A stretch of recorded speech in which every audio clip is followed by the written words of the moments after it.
We are anonymous. We watch the shadows. We pull back the curtain.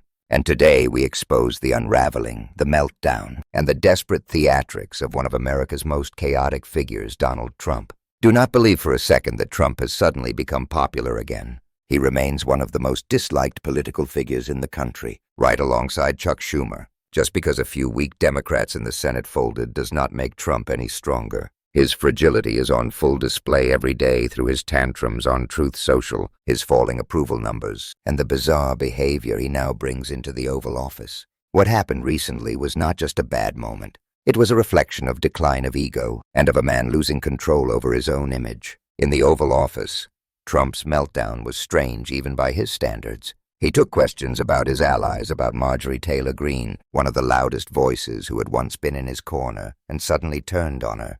When asked about her criticism that he was focusing too much on foreign meetings instead of addressing grocery prices and domestic struggles, Trump brushed it off. He said, "I don't know what happened to Marjorie. She's lost her way. But I view the presidency as a worldwide situation, not locally." That statement revealed more than he realized. Because when Trump says worldwide, what he really means is photo opportunity. He does not understand foreign policy. He does not care about diplomacy. He cares about pageantry, about foreign leaders who come into the room, call him sir, bring him gifts, and feed his fragile ego. He is not negotiating for peace. He is performing for validation. When he says he focuses globally, it is not out of responsibility. It is out of insecurity. He wants to feel important again. The irony is painful.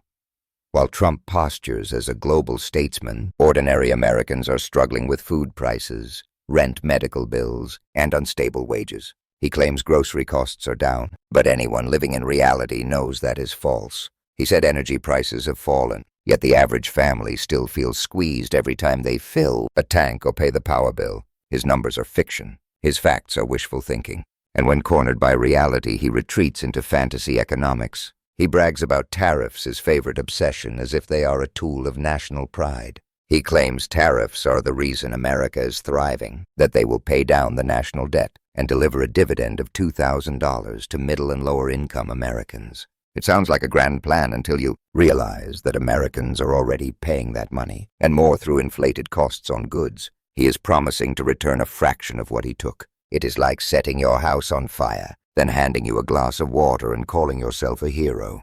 This is the Trump economic illusion. He makes you believe he is helping when in truth you are subsidizing his failure. The so-called dividend is not generosity. It is damage control. The tariffs that were supposed to save America have cost working families thousands every year. So when he pretends to give it back, he's only returning your own money and not even all of it. But the weirdness does not end there. It rarely does with Trump, because that same Oval Office event turned into something even stranger. When Trump called for Erica Kirk, the widow of right-wing activist Charlie Kirk, he pulled her in, grabbed her by the arm, kissed her, and stared at her in a way that made even loyal supporters visibly uncomfortable. The clip spread quickly online, not because of politics, but because of how unsettling it looked. Let us be honest. It was gross. It was the behavior of a man who has blurred all boundaries between power and ego. Erica Kirk is not just a bystander. She is the CEO of Turning Point USA, a conservative organization that has long been funded by billionaires to push propaganda against social programs and working-class reforms. The group's rhetoric is rooted in division, blaming the poor, attacking minorities, defending corporate greed, and distracting people from the true cause of inequality. That is the machinery Trump thrives in. Turning Point USA is not a grassroots movement. It is a puppet show funded by the wealthy. It creates figures like Charlie Kirk, Benny Johnson, and now Erica, who repeat talking points that protect corporate interests. They tell their followers that raising taxes on billionaires is socialism, that expanding healthcare is tyranny, and that environmental reform is a threat to freedom. Meanwhile, the billionaires funding them quietly collect billions in tax breaks and subsidies. When Walmart pays workers so little that they need food assistance, those same workers are blamed for being lazy. When people rely on SNAP benefits, Turning Point calls them dependent. But where do SNAP dollars end up? At Walmart, a double subsidy to the same corporate empire. That is the cruel cycle Trump and his allies refuse to mention. The poor are not lazy. They are trapped in an economic machine built to serve the wealthy. And in that world, Erica Kirk is a willing actor. She plays her part because it keeps her relevant. She smiles when Trump grabs her. She tolerates the spectacle because power demands performance. Trump sees her as a prop, a symbol to project dominance. He does not see a person, he sees validation. This is not new behavior. It has been documented for decades, his need to surround himself with women he can control, flatter, or display. But now it is more obvious, more desperate, and more public. The mask has slipped. The performance is collapsing. And then came the moment that went viral. Trump's rambling remarks about magnets. He said China was going to hit us with rare earth. Magnets. If China refused to give magnets, nobody knows what magnets are. It was incoherent. It was embarrassing. It was not a slip of the tongue. It was cognitive disarray. A man once capable of fiery improvisation is now struggling to connect thoughts. That is not leadership. That is decline. You can feel the erosion in his sentences, in his logic, in his gaze. The Oval Office is supposed to symbolize clarity and command. What we saw instead was confusion. Trump's mind is fraying, his self-awareness shrinking, his patience gone. The once master manipulator of media is now the joke he used to make of others, and yet his party continues to bend around him. Republican leaders remain silent, afraid of his base. Some Democrats, too, enable him by their weakness, voting in ways that concede ground rather than confront decay. When Democratic senators watched tens of thousands boo Trump in Maryland, federal workers among them victims of his shutdown, they still caved. Why? Because they are old, disconnected, and corporate-owned. They are not fighting for you.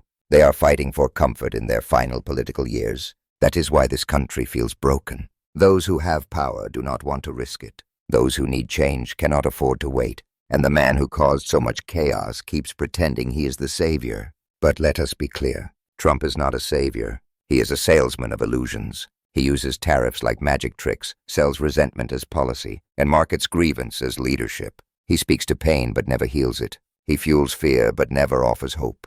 He cannot because his entire identity depends on chaos. Without crisis, he disappears, so he manufactures one. Whether it is fake foreign victories, false economic claims, or awkward public moments, it is all designed to make you watch, not think. And while you are watching, real damage happens. Healthcare costs rise. Rural hospitals close. Workers lose insurance. Students drown in debt. 50,000 people die each year from preventable conditions because of policies his allies protect, and yet they call themselves patriots. That is the con. They call billionaires job creators while letting them exploit loopholes. They call environmental regulation socialism while taking corporate subsidies. They call working families lazy while their own companies thrive on taxpayer money.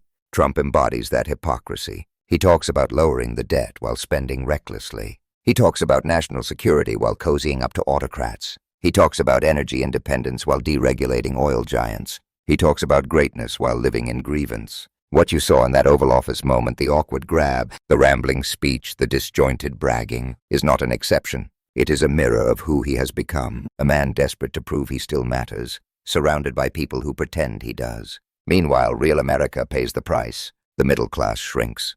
The poor get poorer. Billionaires grow richer. And the political establishment, both parties, keeps pretending this is normal. It is not normal. It is a crisis of values, a collapse of accountability. But it is not hopeless. Because awareness is power. Truth is power. And your voice still matters. If you have had enough, if you are tired of being lied to, if you are done watching power protect itself while people suffer, then act. Hit like, share this, subscribe, and amplify truth. Drop a blue heart in the comments to show you are awake. Sign the petition below calling out the senators and corporations that enabled this decay. The system survives on silence. Break it. Speak out. Expose it. Because if you are angrier at a poor mother buying food with assistance than at a billionaire collecting government subsidies, you have missed the real theft. If you are defending a politician who grabs people on camera instead of demanding better, you are part of the illusion. This is not about left or right. It is about truth or manipulation, about people or profit, about dignity or decay.